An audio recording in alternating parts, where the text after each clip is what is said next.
Welcome to Canterbury Trails, a weekly walk through the faith and culture of our Anglo heritage. O Lord, our Heavenly Father, England is first and foremost for us a home. That which we are. Forth now, fear no darkness. One equal temper of heroic hearts. grant that all our doings may be ordered by thy governance. It's the man who's only thinking about doing a good job or telling the truth who becomes really original. Made weak by time and fate, but strong in will. And then all the host of Rohan burst into song, for the joy of battle was on them. To strive, to seek, to find. Through Jesus Christ our Lord. And not to yield. You have got to be happy in those quiet moments when you remember that you are alive. Amen.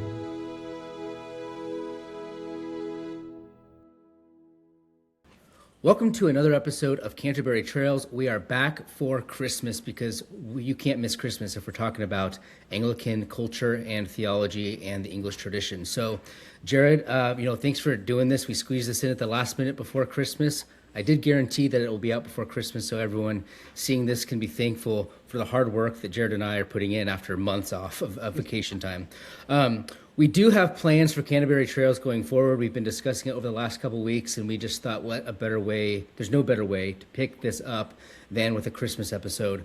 So today we'll be talking about an article that was written, 10 years ago at the Imaginative Conservative called Have Yourself a Very English Christmas. This is a great type of content that we should be promoting on this podcast. And then when we're done with this, we'll go into discussion about Scrooge and Dickens and all of that. I actually just watched, Jared, with my wife, the Man Who Invented Christmas about Charles Dickens too. So that content is fresh in my mind. But I'm glad we're doing this. We do have plans to do this next year at the end of the semester. I know both of us got really busy, but this has been on the back of our minds, and we're going to push it forward to the front of our minds. So Merry Christmas, everybody. And Jared, thanks for squeezing this in. Yeah, absolutely. It's been a minute since I think probably the last content we did was around the conference back in October. Mm-hmm. But yeah, it has been a very busy semester up until this point. So I'm looking forward to a more laid back workload after the new year and producing more content on a regular basis on this channel. So thank you for your patience these last few months, waiting for a new episode to come out. Yeah, so this article was your suggestion. I don't want to talk too much about the article without actually reading it, but we didn't discuss this, but maybe one of us can read it and then the other one can jump in when they have a thought. Since the next article that we'll read is about Scrooge, and you probably have more thoughts, maybe I'll read that one and you can start reading this one and I can jump in as well. So. Yeah, sounds good. So this article is very much about culture, and when we think of Christmas, how much we take for granted of just how we celebrate Christmas, and does anybody out there ever wonder where it came from? I ask my students this sometimes, if Christmas, if we celebrated Christmas in other parts of the world, in Asia, Southeast Asia, or in the Middle East, would we be talking about pine trees as Christmas trees, or socks hung up as stockings over the fireplace, or even snow, let it snow, right? So much of what we assume about or take for granted about what Christmas is about, how we celebrate it, is a product of our unique culture. And we sometimes throw those assumptions on the actual Christmas story. We think of, snow in Bethlehem and all of that. And I think Lutheran Satire has made videos kind of making fun of English hymns that talk about, snow and winter in Bethlehem as if, Mary and Joseph are, celebrating a white Christmas and all of that. And I get that criticism. It's fair. But I would say some of our English hymns and English songs that we have come to know that emphasize, weather patterns or our unique traditions really are a manifestation of enculturation. We're taking the Christmas story from the Bible, and we are kind of representing it in our own unique cultural context, the way we would relate to it that time of year. And we need to be careful about not imposing our culture on top of the Christmas story or reading things into the text that aren't there, sure. But enculturation is actually, on the whole, a very good thing. So if you're in another part of the world, you're in Hawaii, and you're trying to tell the Christmas story again, it's okay if it's palm trees in the scene over the manger. It's another form of enculturation, and that's okay. But our culture comes largely from England. So the article I'm going to be reading, and I'm going to have CJ be commenting on mostly here, is called "Have Yourself a Very English Christmas." This is written by Dwight Longnecker and published at theimaginativeconservative.org. You can find it there. So I'll begin, and I'll just stop about every paragraph or so and have CJ weigh in on some points about what culture really is, because that's what this article is about.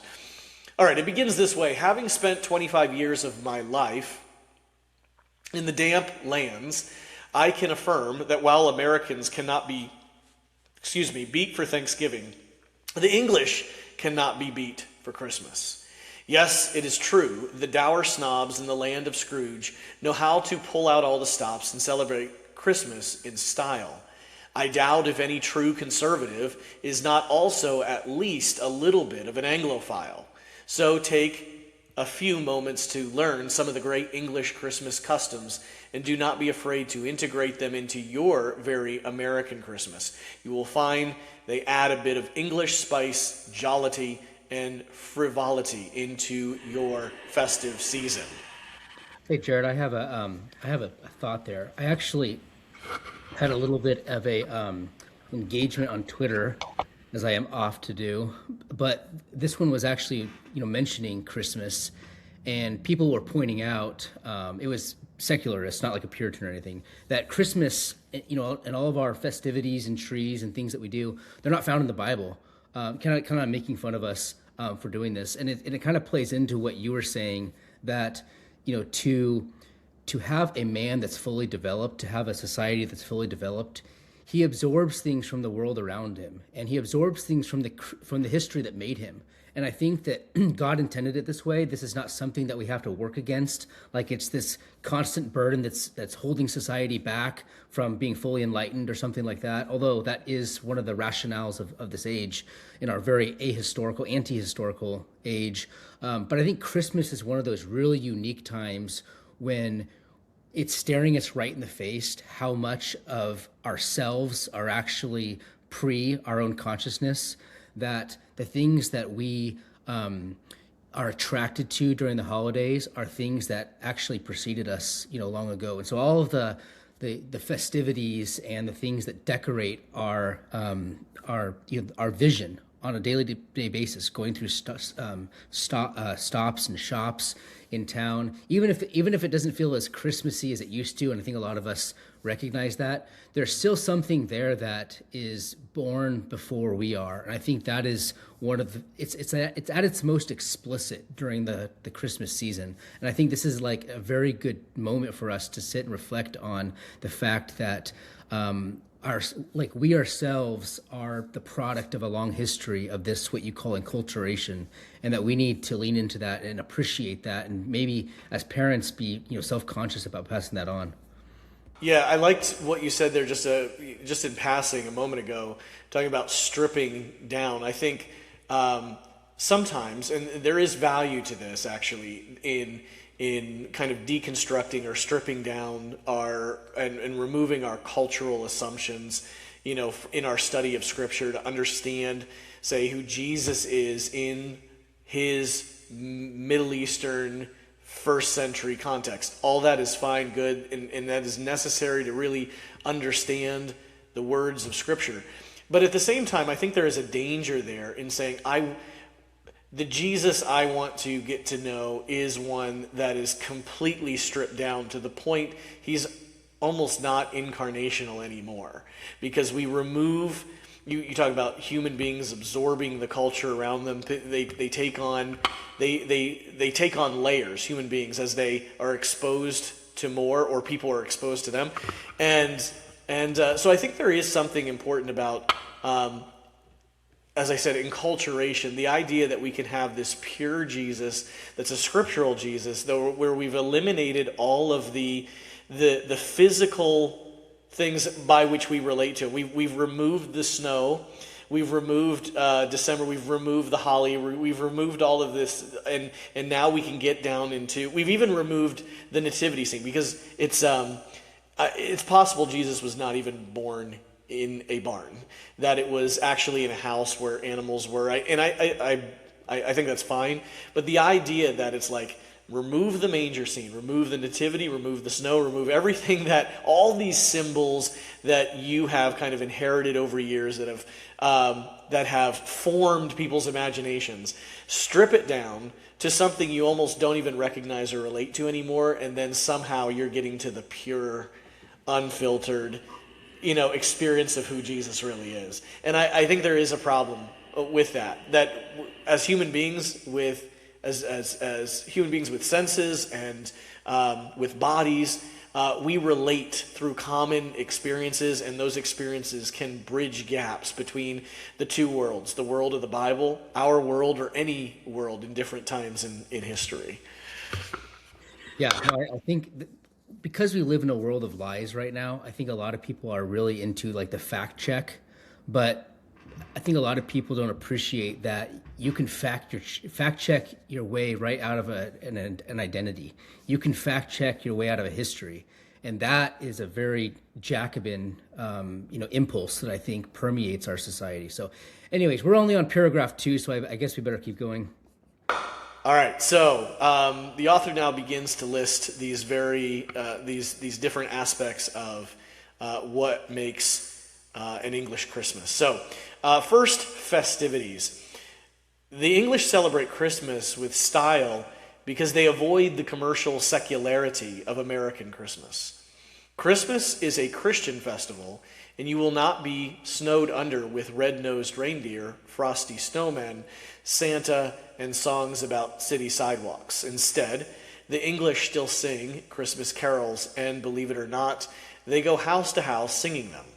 A high point of the season is the annual ceremony of 9 lessons in carols from King's College, Cambridge, on Christmas Eve. I was a chaplain there for 2 years, and I can testify to the immense and immortal magic of the scene. The soaring fan vaulting of one of Christendom's finest churches combines with the sonorous tones of the organ, the cherubic faces and voices of the choir boys, and solemn and sedate English folk, all seated to celebrate the birth of Christ. And then he provides a link where you can listen to it on the BBC. You want to comment on that? Yeah, I mean, not too much of a comment, but I mean, it is funny because, and I just watched that movie, and I don't even know how accurate it is or whatever, but it does, it was funny. One of the things that stood out to me is how much, when we think of, like, if you see a vintage picture of a vintage Christmas, a lot of people can relate to it in America. They don't even realize that it was, the reason that they can relate to it is because America was born within an English cultural soil. And I really like the name of that movie, The Man Who Invented Christmas. The point obviously is not that it doesn't go back to Christ, but the point is that our entire conception, the emotions that we feel and how we respond to and relate to the imagery and the sounds and the smells as Americans is actually due to the fact that Christmas in our imaginations was born of the English aesthetic. And so I think a lot of this is, an American can read this and he does recognize the fact that this is all something that he can relate to, and it's attractive and warming to him. And that's because, English was the soil, the roots of our own imagination of what a really good, homey, warm, and inviting Christmas should be. Yeah, also, when he mentions up there, it's not red-nosed reindeer, frosty snowmen, Santa, and songs about city sidewalks. That's actually worthy of another conversation maybe later. But if you ever sit down and care to do a little research on this topic, It's not a politically correct line of inquiry, but you're going to find that it's not really traditional American culture where you get all of these Rudolph, the Red-Nosed Reindeers, Frosty the Snow, all these other things about, snow and silver bells and city sidewalks that are absent any mention of Christ. Though that's basically, all those kinds of songs are coming out of the mid 20th century, I dare say. Most of the writers, I dare say, are Jewish. And again, I'm not trying to to take a jab here, but the reality, that's true. And it's not an accident. It is a topic for another day, but it is not an accident that you have secular Christmas songs and a rebranding of Christianity in America in the mid 20th century that takes it somewhat, removes it somewhat from that English context where Christmas songs were Christmas songs because they were about Christ's birth. So anyway, that can be fleshed out another time. But I'm just responding a little bit to the author here that even those kinds of American songs and iconography is relatively new to even the American context. So, continuing on, other English festivities to mark the Christmas season are the school Christmas play, midnight mass in the village church, Christmas parties, the Queen's speech delivered on television on Christmas Day, and the mysteriously named Boxing Day, which it's still celebrated in Canada as well. Boxing Day is the day after Christmas, and everyone quite sensibly has the day off. On Boxing Day, you go for a long walk to blow away the cobwebs, or you pile into the car to visit the relatives and exchange useless presents. On Boxing Day, you sit down to watch the films you have been given, or you pull out the dusty board games and jigsaw puzzles and spend the day relaxing. How unlike America, where we all rush back to work or back to the mall to return all the gifts we do not want, and argue with the sales clerk for a refund even if we do not have the receipt. Yeah, no other comment there. Your tone was the comment. All right, so continuing on. Second, so that was on festivities. Second, the food. We must admit the serious and solemn truth that the English are not famous for their cuisine, that's for sure. The smallest cookbook on our shelf is a little pocket-sized book of 50 straining pages called The Best of English Cookery. I tease my English relatives by calling it the beast of English cookery. Nevertheless, there are some uniquely English delicacies on offer during the Christmas season. They do not bake cookies, but they like mince pies. These are little pastry shells with sweet dried fruit jelly. The mince pie will introduce you to the English Christmas obsession with dried fruit. I have to laugh because, again, in England, where it is cold, Northern European environment, you don't grow things throughout the year. You have a long, cold season, so what you do during the summer is you dehydrate your fruit. You didn't have refrigerators either. So much of the English tradition, whether it is fruit cake, mince pies, plum pudding, it's all about dried fruit, and a lot of them mixed with alcohol. One can only assume, that the passion for dried fruit came from the times when the impoverished peasants saved up handfuls of raisins to take them through the fruitless, bleak midwinter. The Christmas cake is another example of the dried fruit thing.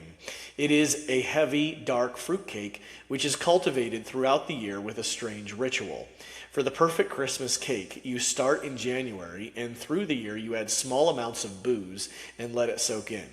Here a little glass of sherry, there a drop of rum, here a snozzle of scotch, there a snort of port. By Advent, the cake is ready to be completed with a layer of marzipan covered with hard white sugar icing. This confection is bound by a red ribbon and topped with little figurines of deer, trees, and woodland animals to make the white icing seem like a snowstorm scene. Very quaint and very tasty, it is eaten in the afternoon with a good English cup of tea. Complementing the Christmas cake is the figgy pudding, made famous by the carol. Like the Christmas cake, this is a dark dessert made with dried fruit and flour and held together with suet.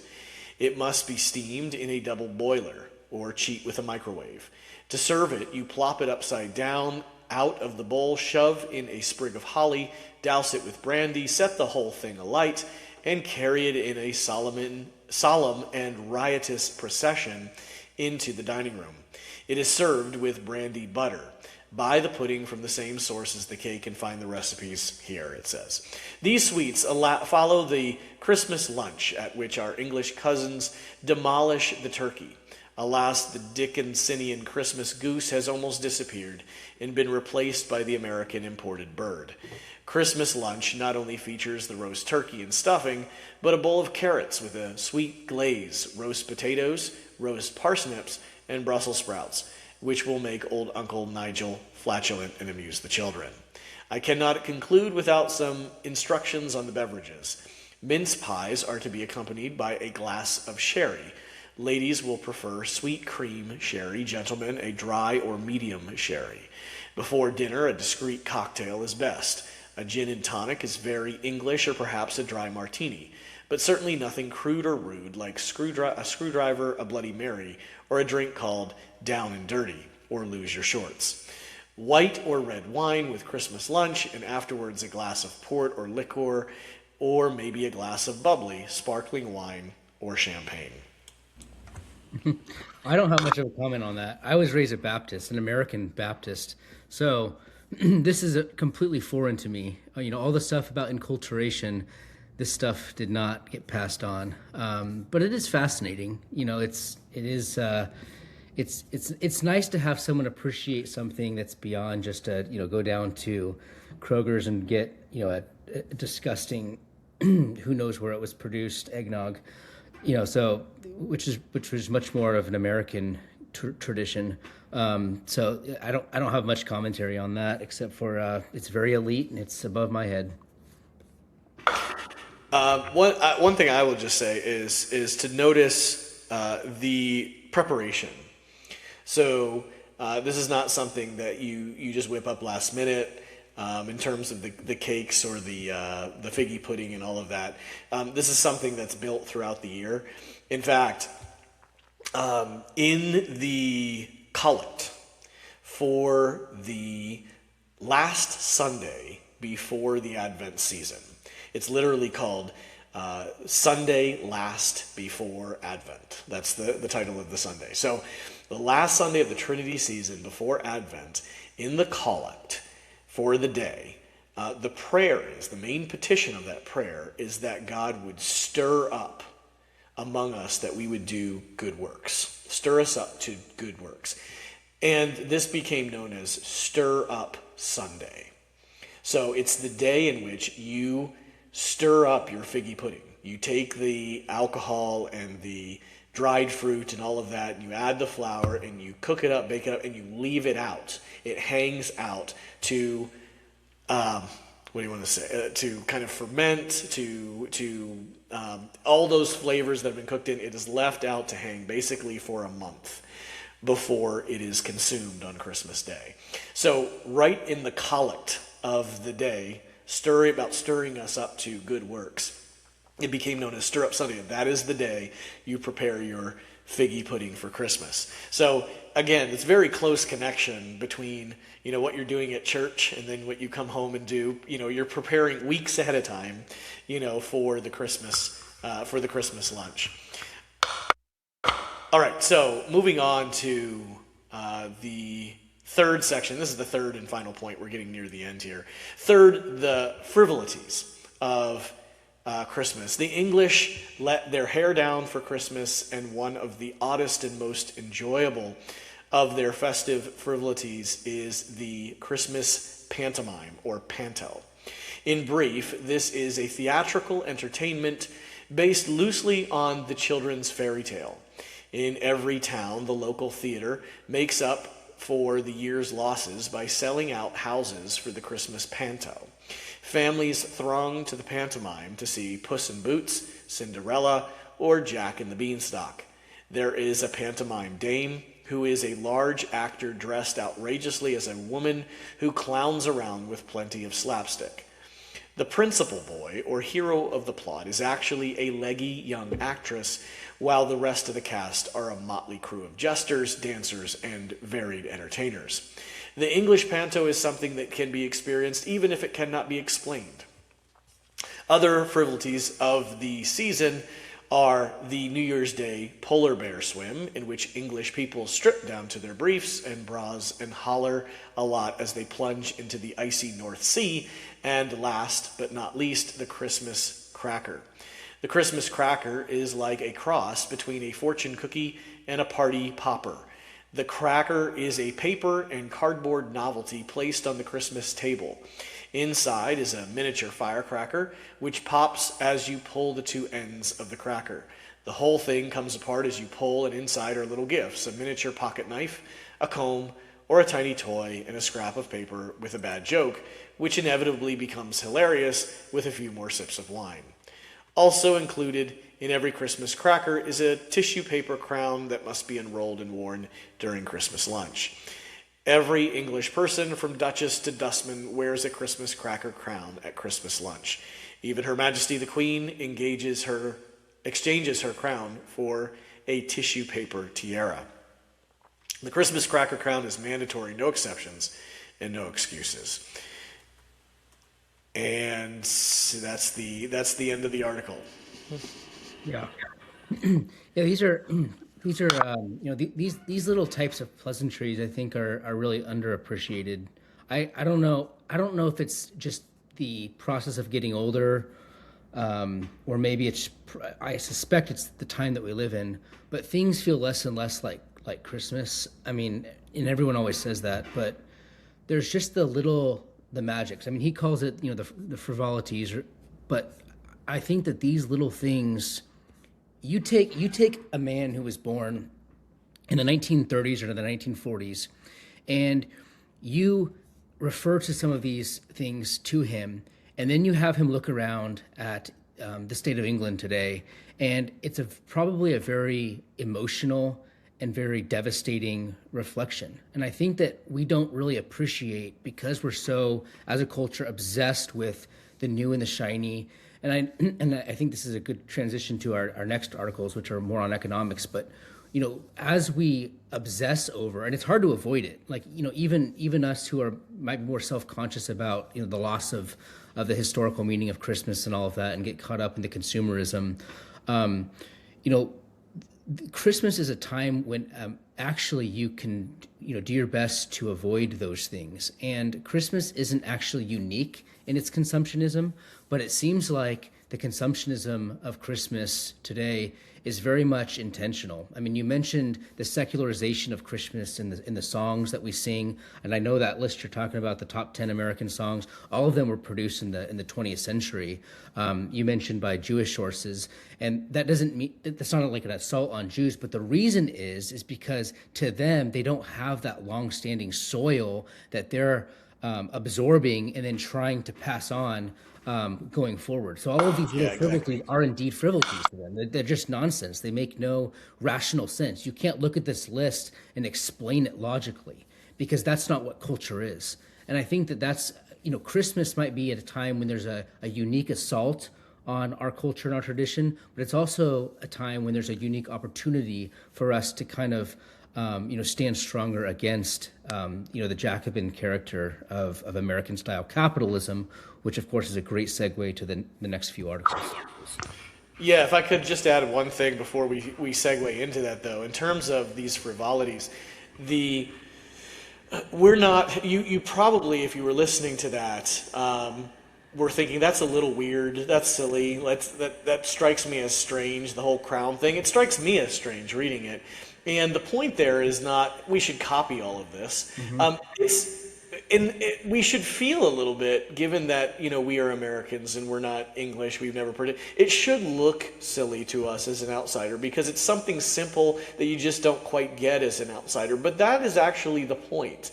That what makes it a frivolity, makes it a little silly, is that it is a particular tradition of a particular culture, that we're not really privy to. And so the point of that is not let's get back to tradition and say my family is very English and traditional. We're going to start wearing these little crowns. It would be silly for us to do that because we've never done it before. That would be something more like appropriation. But what the encouragement there to do, I would say, is develop your own little frivolities and traditions. This is what culture making is. It is not, here's a universal product that everybody in England, in America, in China, and in Brazil will all buy this product, and we've got culture making because we bought this one more product. Culture making is coming up with these little traditions and frivolities that it's kind of an inside joke in a way that, the outsider wouldn't understand. It's unique to particular peoples. And that's really what culture making is all about, not the production of another product that will receive global scale in terms of demand. Yeah, I agree. I mean, I refer to this as, the cultural artifacts. And the cultural artifacts, the things that we produce, are downstream from the culture. Or in American context, when we have a very anti-culture, then they're kind of anti-cultural artifacts, and they're made to consume and toss away. And so I agree with you that the frivolities are the point. It's like that's where the memories lie. They don't lie. Like, I don't remember the specific items that I've gotten over the years, but I do remember the frivolous things.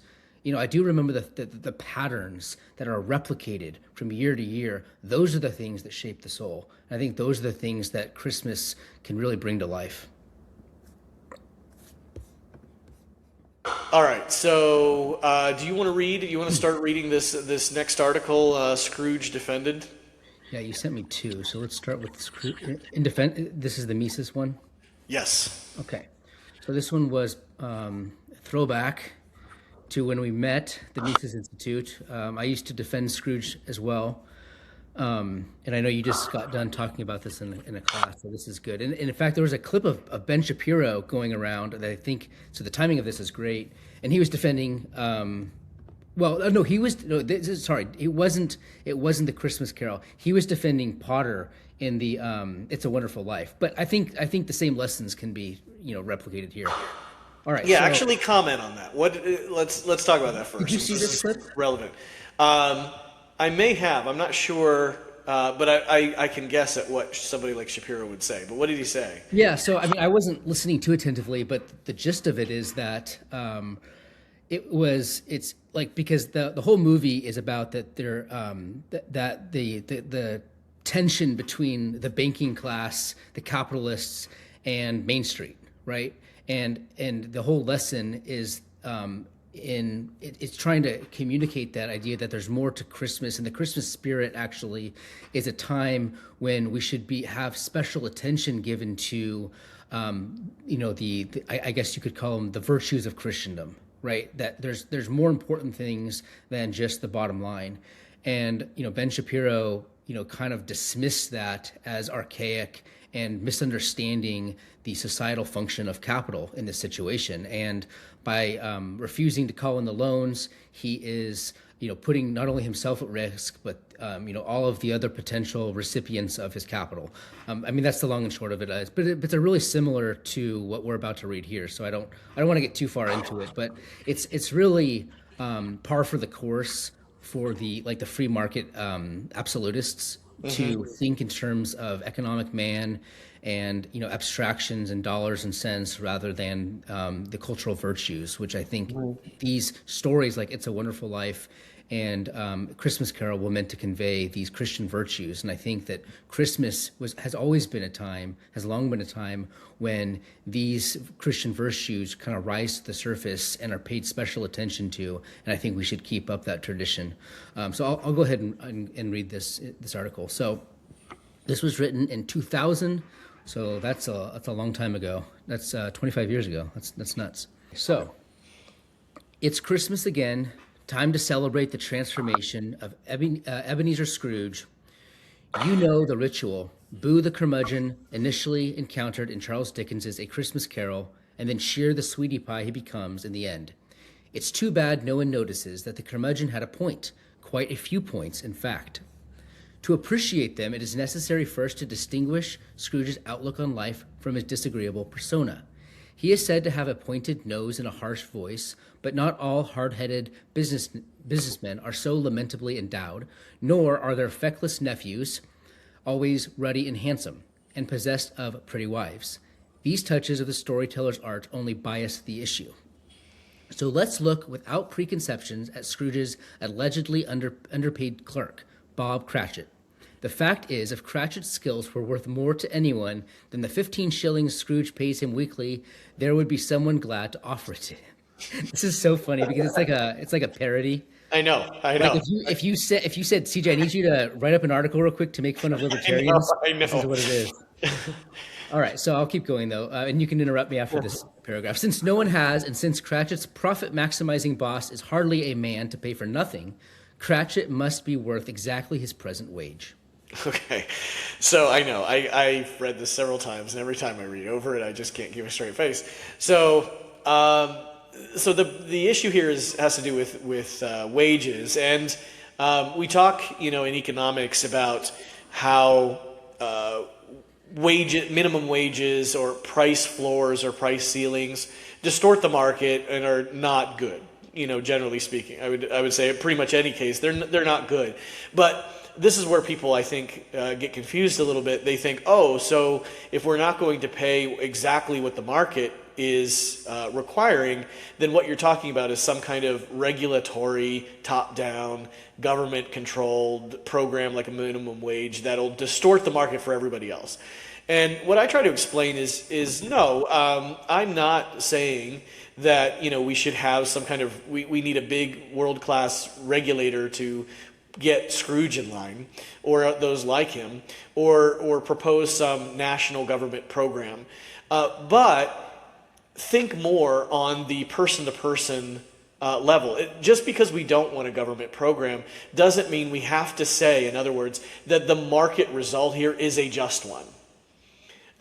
We don't have to say that I owe nothing further to my employee, even though he is underpaid, sitting in the corner with a single piece of coal to burn to keep warm throughout the day.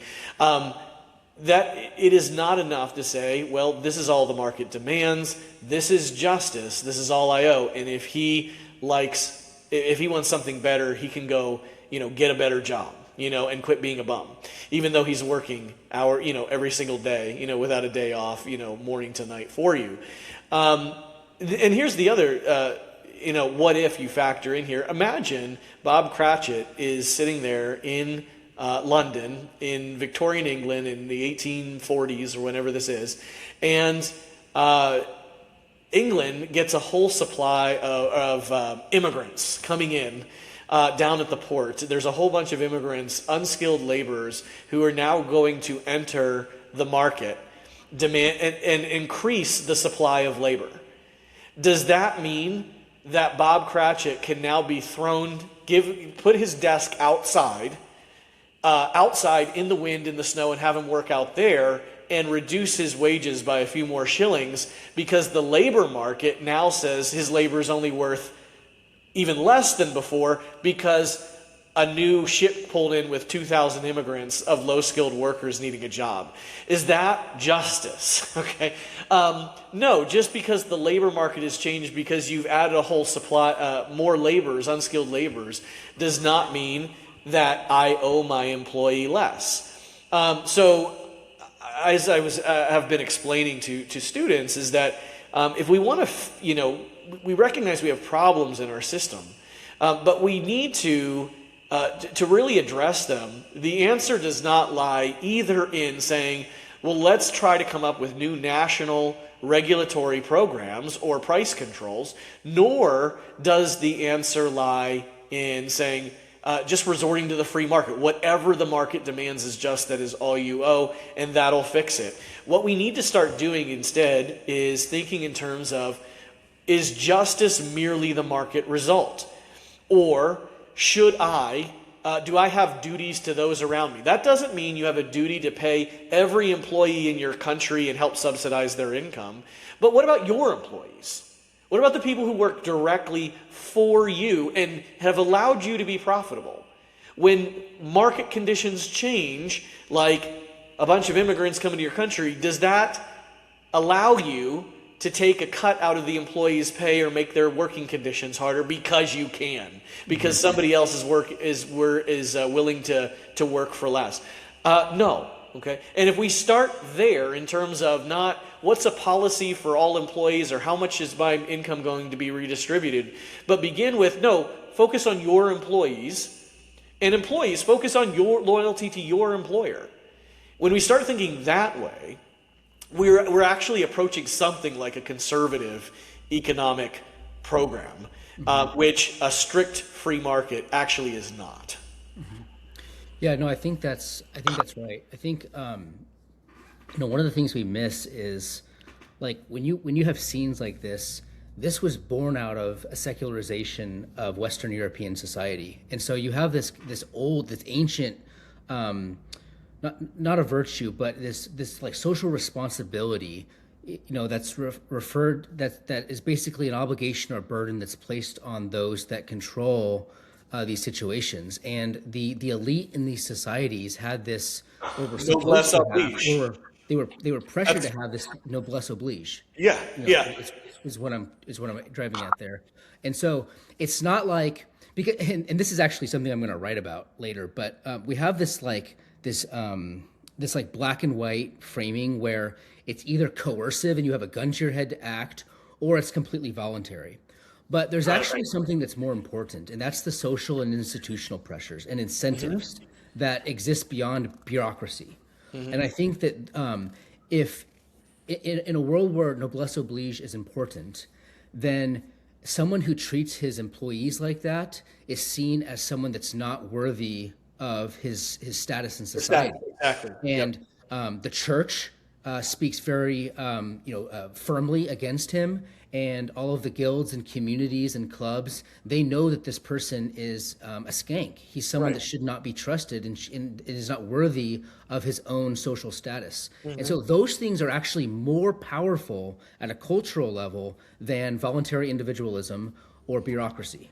Bureaucracy has not worked to reinstill an artificial noblesse oblige. It has not worked at all. And so when we critique this like Ayn Randian approach, we're not saying that the solution is FDR-style managerialism. Exactly. So, I'll keep going. Yep. Go ahead. So no doubt Cratchit needs, i.e. wants, more to support his family and care for Tiny Tim.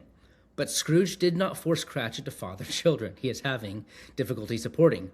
If Cratchit had children while suspecting he would be unable to afford them, he, not Scrooge, is responsible for their plight. And if Cratchit didn't know how expensive they would be, why must Scrooge assume the burden of Cratchit's misjudgment? It's funny that we talk in these terms, and then we wonder why we're having problems replacing ourselves in the West. Right, and family planning, Cratchit. Come on, this is 1840s. Have you not heard of birth control? So. So this idea is there's always a product to solve these issues. Right. And so the idea that someone would go into, now sure, I mean, there is a level of responsibility. You want to make sure you can care for your kids and all that. But we treat procreation as if it is this alternative lifestyle, like it's one of the options out there. Like, you grow up and you can have a dog, or you can have a cat, or you can have a garage, or you can have 2 cars, or you can have a pool, or you can have kids, right? And it's just, if you're going to have a dog, make sure you can take care of it. If you're going to put a pool in the backyard or have a boat, make sure you can afford it. And if you choose to have kids, make sure you can support them. No. That's one of these things is not like the others, right? It is, you grow, you get married, and you have children, right? So yes, you want to be responsible and make sure you can provide for them, but it's not like, oh, I chose not to do the kid thing because of I made economic decisions. I went with the boat instead, or the dog. These are categorically different from lifestyle choices. We're talking about nature here. You grow up, you get married, you have children, which is what Cratchit did. And no, he didn't have a fancy birth control program, okay? Or he didn't have his wife on the pill and all of this it's absurd. So when you are naturally living like a person should, you're going to reproduce. And the idea that you say, well, they're not, Scrooge didn't decide this, so what obligation does he have? He has the obligation of an employer to provide for the families of his employees, to provide a kind of wage on which you could support a decent-sized family, because that is what everybody would have in a natural world. Everybody would have a decent-sized family. Okay, it's not like today. It's like, oh, you decided to have a big family. What led to that decision? I don't know. Just not taking drugs. That's what led to that decision.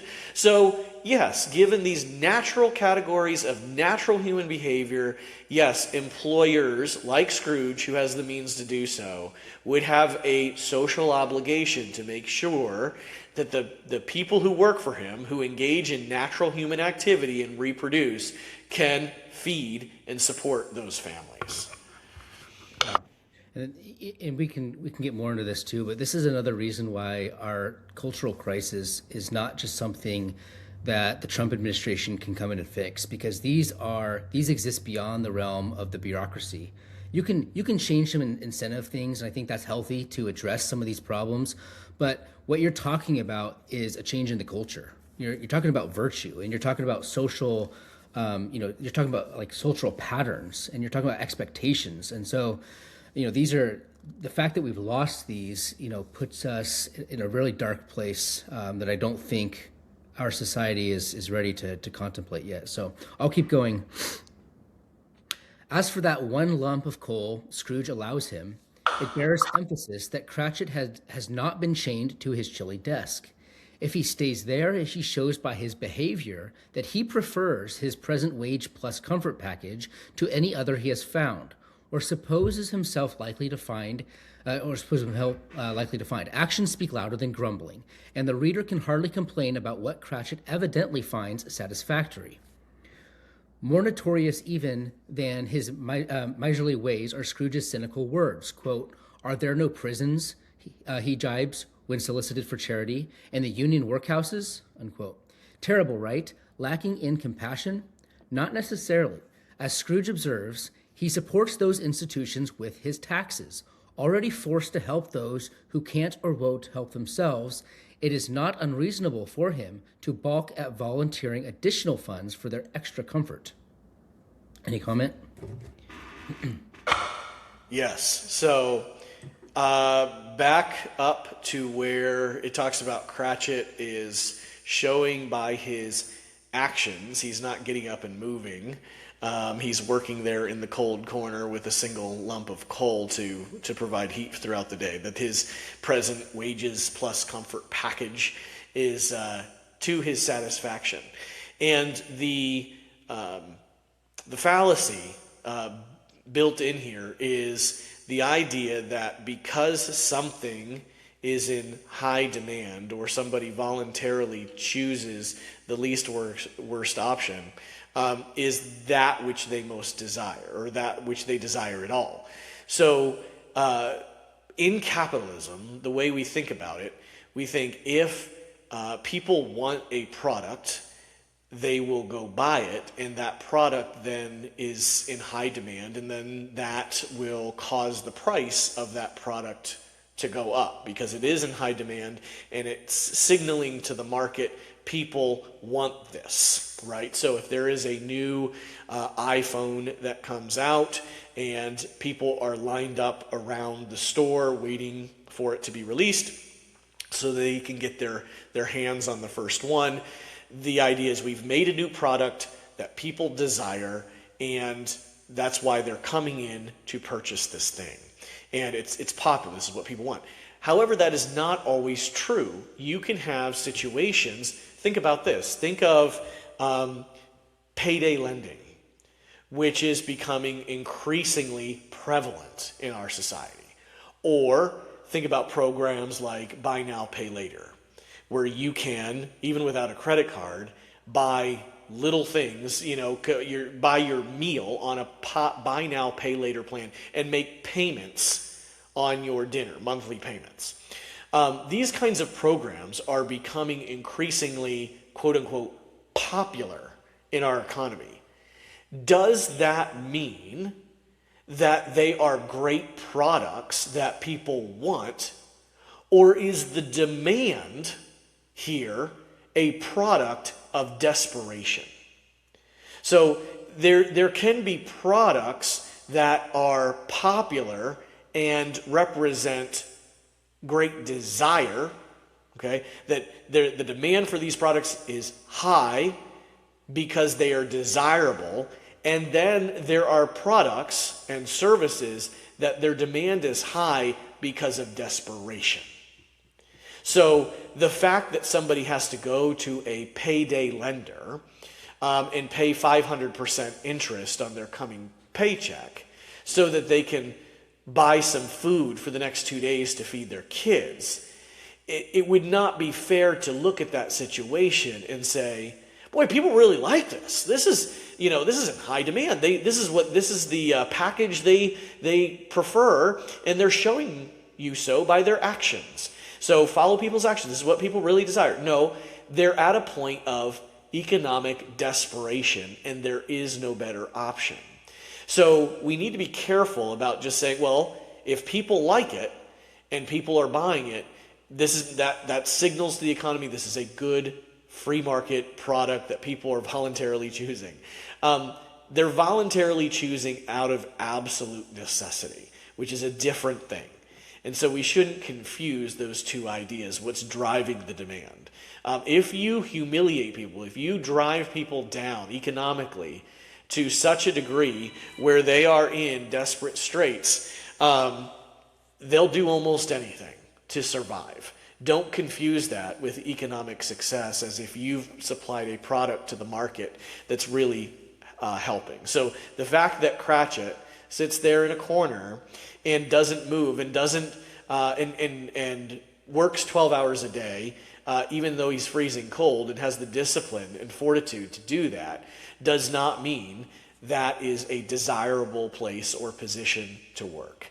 He's doing so because he knows he can't put food on the table unless he does. And so it is out of desperation. That's the mistake people are making there. Yeah, I think of the scene in Les Mis where she becomes a prostitute, because he, the story. Yeah, great example. And by the way, that's actually a good story. Yeah, it's actually a good story too about the noblesse oblige that he had. He, despite the circumstances, he actually felt himself morally responsible for her well-being and the well-being of her child, to the point where, since he, was tricked into the mistake of firing her, he dedicated the rest of his life to providing for her daughter. Yep. And then, but because of, she got fired and all that, and she becomes a prostitute, it's like, well, she could have died, and like she had to sell her teeth, but what's the alternative? It's like, that's not like a legitimate, virtuous or Christian, approach to social phenomena. That's not how Christians are taught to behave, and that's certainly not in our history. This whole idea of this libertarian free market, voluntarist approach to social problems is actually very new and very modern, and very bureaucratic.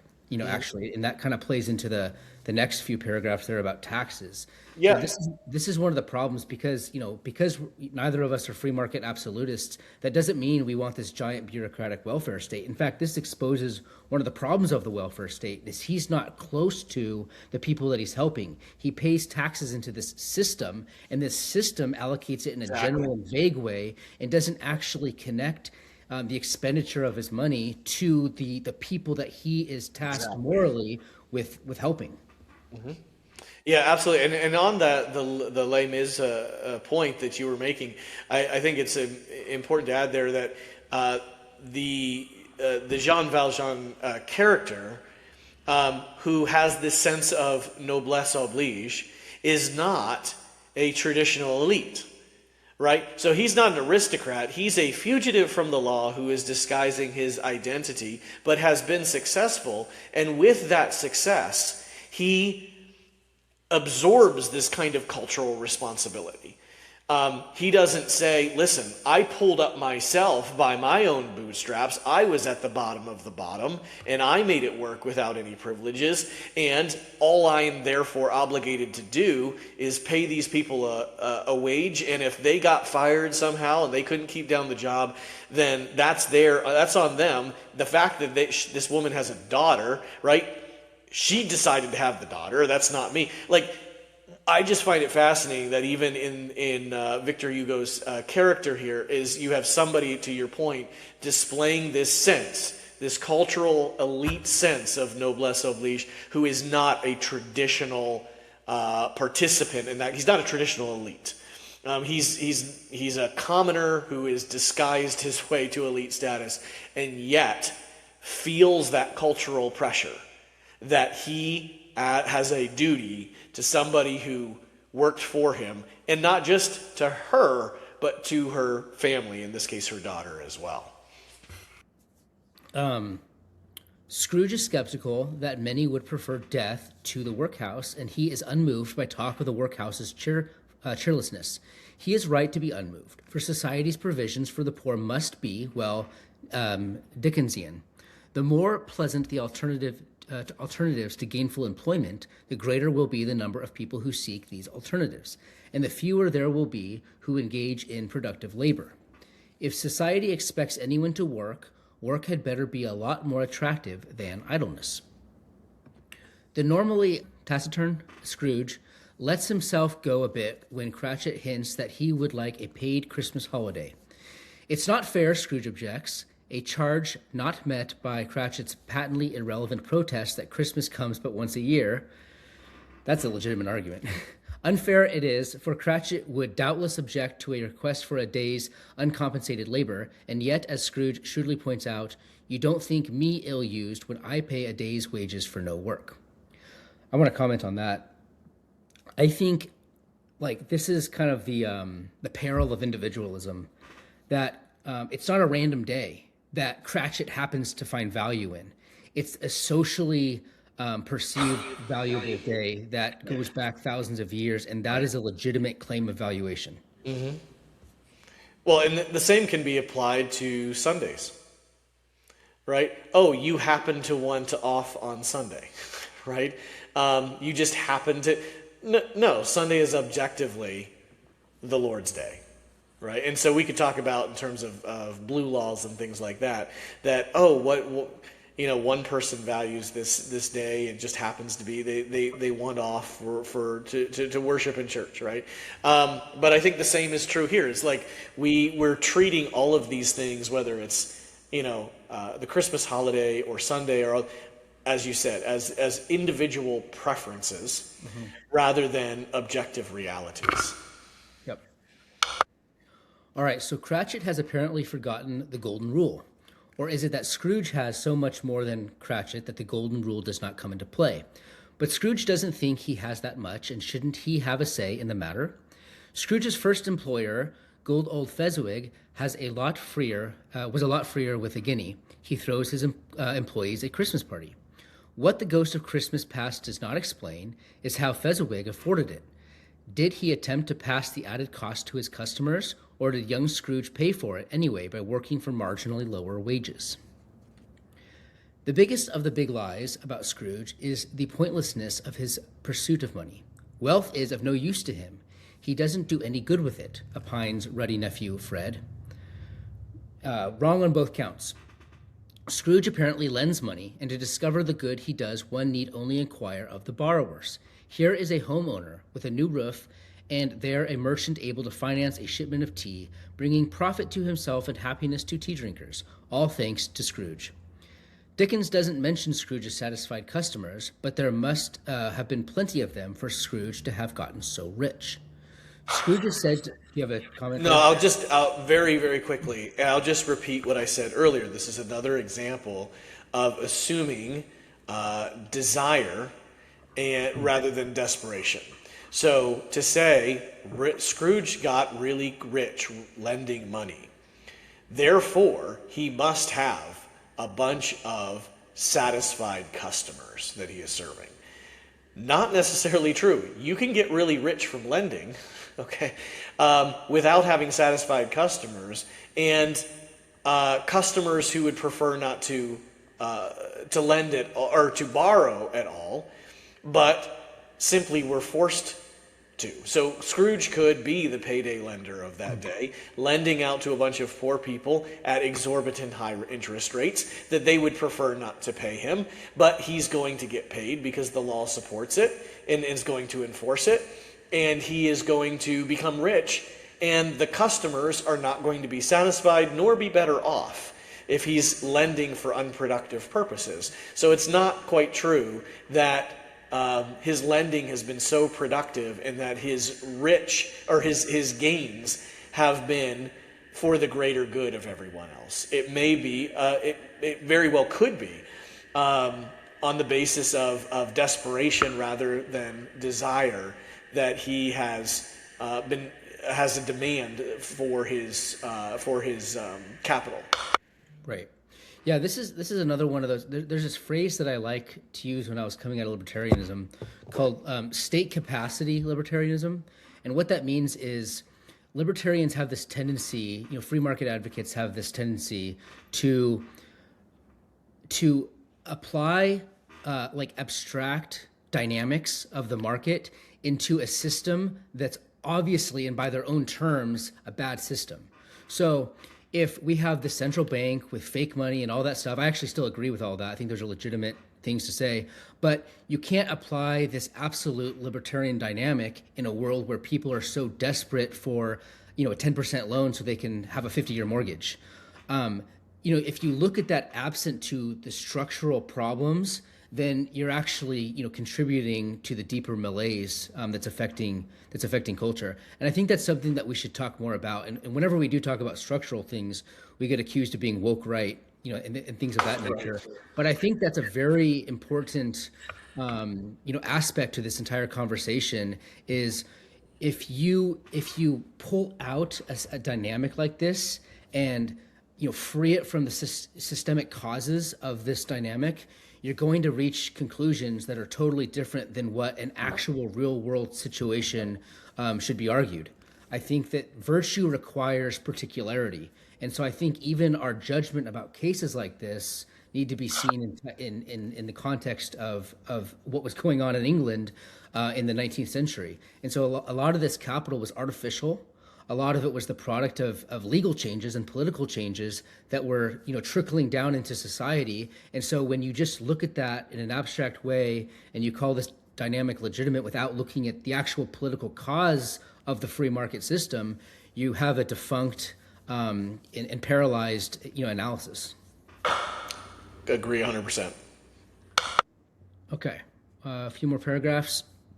Scrooge is said to hound debtors so relentlessly that, as the ghost of Christmas yet to be is able to show him, an indebted couple rejoices at his demise. The mere delay while their debt is transferred will avert the ruin Scrooge would have imposed.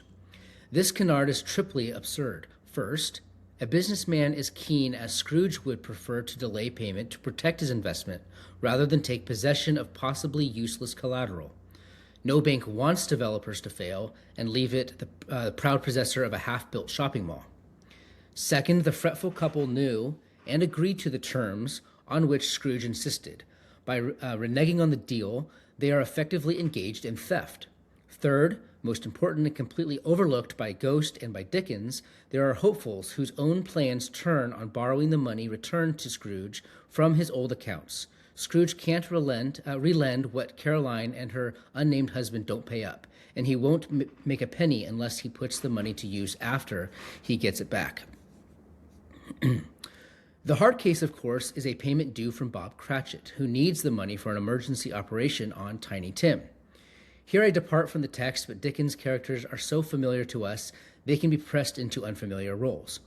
If you think it is heartless of Scrooge to demand payment, think of sickly Sid, who needs an operation even more urgently than Tim does, and whose father is waiting to finance that operation by borrowing the money Cratchit is expected to pay up. This is that classic unforeseen consequences gotcha that libertarians like to use. They used to use this on trade all the time. I know I'm stealing your spotlight, but they used to use this on free trade. So they would say things like, if you take away manufacturing jobs from Michigan, like from the Rust Belt, and you put it overseas, if you try to stop that, if Pat Buchanan gets his way and we keep the jobs here, then all of these spenders on Long Island are not going to be able to afford their businesses and stuff. So there's unforeseen consequences. One of the fascinating dynamics of culture is the fact that there's a certain rootedness that's important in culture, and so just any simple, shallow analysis of that situation, you begin to realize that the well-being of the Rust Belt workers in Michigan is actually more important to the stability of the culture than these consumers on Long Island. Mm-hmm. And you realize that, yes, there's unforeseen economic consequences, but there's also unforeseen cultural consequences by ignoring these. That culture and economics is too intertwined to separate like that. Mm-hmm. And so when you talk about these, and there's always these hypotheticals, right? What if there's this sickly guy? Well, that's not our role as human beings. Our role is to be neighborly. Right. I mean, the person who, the Good Samaritan story, he could have said, yeah, this guy's lying in a ditch somewhere, but there's actually someone who is an even worse situation. And so if I'm a Good Samaritan and I help this guy who's laying in the gutter, I'm actually expending resources that I could send to an even more difficult situation if I hold on to it. But that's not how virtue and culture and our moral obligations work. Right, exactly. Well said. So you're taking a particular circumstance in front of you and you're abstracting it. You are abandoning a particular duty for a potential theoretical duty. So same with sickly Sid. Is there a sickly Sid out there? Maybe. Maybe there is. But your duty for Scrooge is not to the theoretical sickly Sid that might exist in London, England, or in Bombay, India. Your particular duty is what you're responsible for, what you know about. And within your circle of concern, within your own company, you have an employee with a son who's about to die. So to say, I owe you nothing, and by giving you more time to pay off your debt, I am failing to lend out more capital to potential sickly Sid out there in the world that could use it even more than your son. And so our job, morally speaking, is not to find the theoretical, the abstraction that could potentially exist, but to deal with the need right in front of us. And so the Good Samaritan is a great example of this. So the false interpretation, I would say, of the Good Samaritan parable is that everyone is my neighbor. I don't believe that is what Jesus is teaching. Everyone is my neighbor. Jesus is teaching that your neighbor is the one who, when face-to-face with you, or when you're face-to-face with someone else, you have an opportunity to help them do so.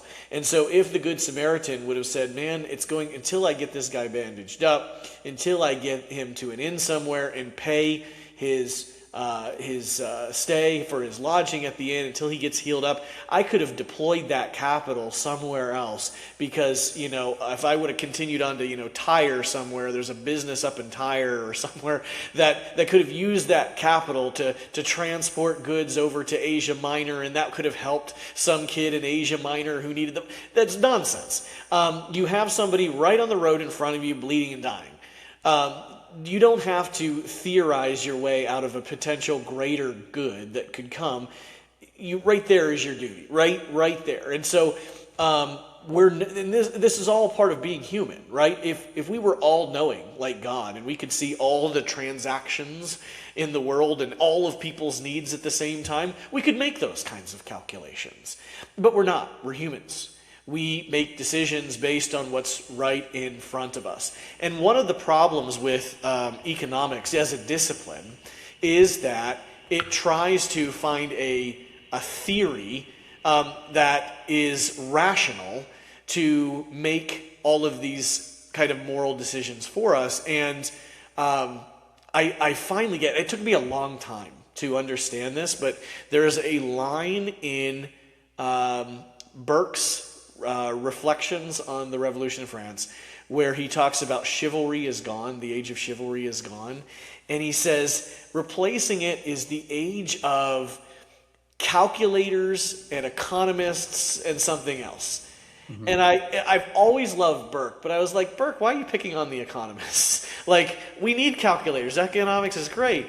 And it is. But I think I finally have come to understand what he's saying, is that rather than people dealing with their duties, their obligations based on their place in the social structure where they find themselves, whether they are elites, middle class, low class, or whatever, and rendering those duties, and in this case, to the king or queen, or to the nobles, or the aristocrats of the people, instead of thinking in terms of their social duties based on where they are placed in society, the rationalists, the calculators, and the economists come in and say, what do you really owe a duty here?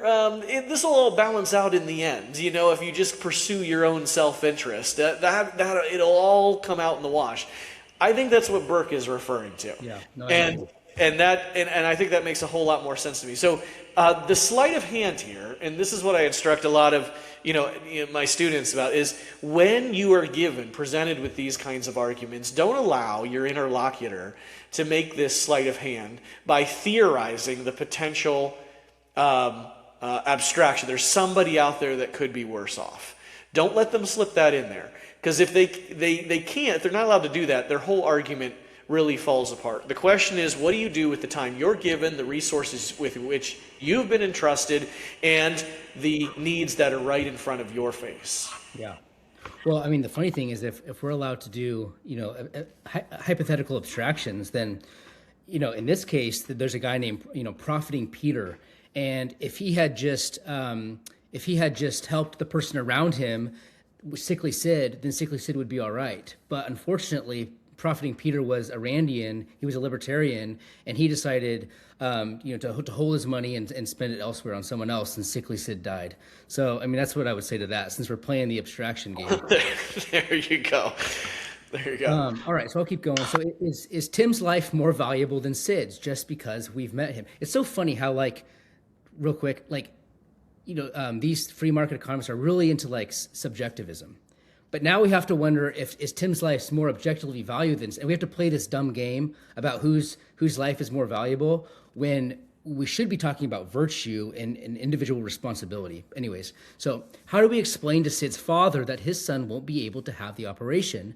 After all, because Scrooge, as Christmas generosity, is allowing Cratchit to reschedule his debt. Scrooge does not circulate money from altruism, to be sure, but his motives, whatever they are congruent with the public good.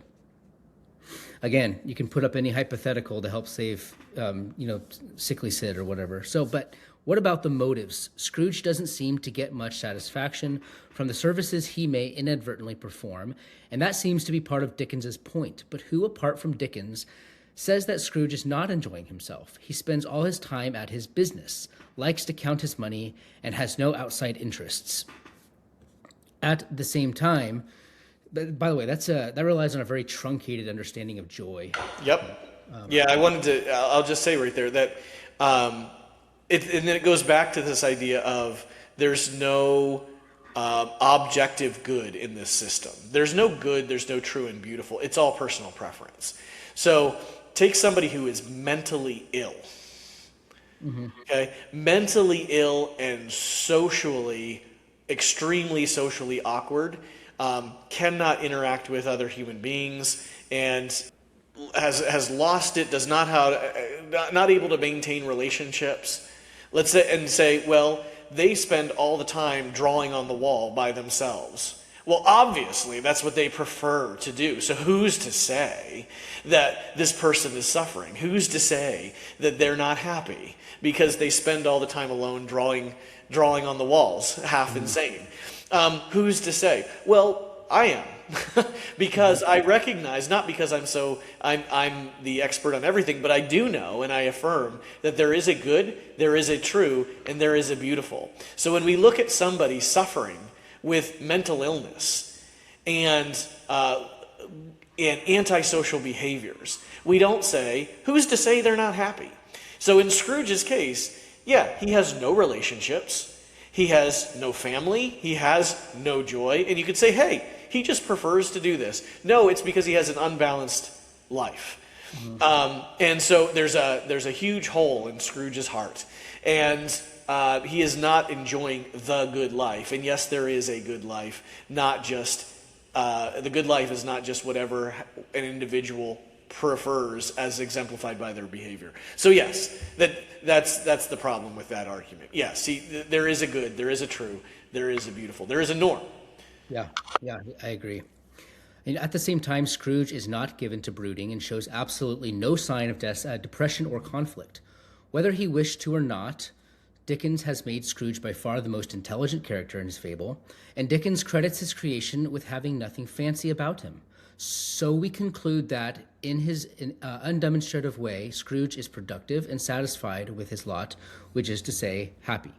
There can be no arguing with Dickens's wish to show the spiritual advantages of love, but there was no need to make the object of his lesson an entrepreneur whose ideas and practices benefit his employees, society at large, and himself. Must such a man expect no fairer a fate than to die scorned and alone? Bah, I say, humbug. Yeah, I mean, it ends with the sort of the praise of the individual, I think, and I think that's what's missing here, and that societal benefits are judged in terms of material abundance. I mean, at a society level, and never in terms of the spiritual quality of a society. Mm-hmm. And I think that's really what's missing in all of this stuff too. Is that these stories, these tales, they are not meant to be fact-checked. They are meant to structure our loves. Mm-hmm. I think that's what these stories are meant to do. And I think Christmas time is especially Christmas time is a day of, you're not supposed to say this to like free market absolutists, but it's a day of self-sacrifice. I mean, there's so much self-sacrifice in the Christmas story, and that's always been an element of Christmas. And I think that Dickens really helps to prolong and promote that. Yeah, I agree. Yeah. So I don't think we need to get to the other one. Oh, the other one is about Potter. Okay, so this is the one that's more like Ben Shapiro. I don't need to know if we need to get this today because... No, yeah, we've been going on a bit here. So the same underlying logic, though, the same underlying problems. Right. Economic man is not the judge of a culture's quality. So. Right. Yep. Any final thoughts? No, I would just say to all our listeners out there, Merry Christmas. Stick with us. We didn't give up. We didn't quit. It's just life's very busy, and got a lot of plans in this next year. And so I hope this episode gave you something positive to look at in terms of culture, as well as provided kind of an apologetic for the kind of world we want to live in, over against those kind of posing as conservatives today, thinking that the conservative world is just one of market efficiency and consumerism. So there's actually a broader view here that we're trying to recover in terms of what Christmas means and what the good life looks like. That's all for me. I do have a question that someone asked, and so I know this person. I don't want to be harassed later, so we might as well ask it real quick. He said, in relation to the Church of England, were the Covenanters in Scotland the first group to push back on celebrating Christmas? Do you have a 30-second answer to that?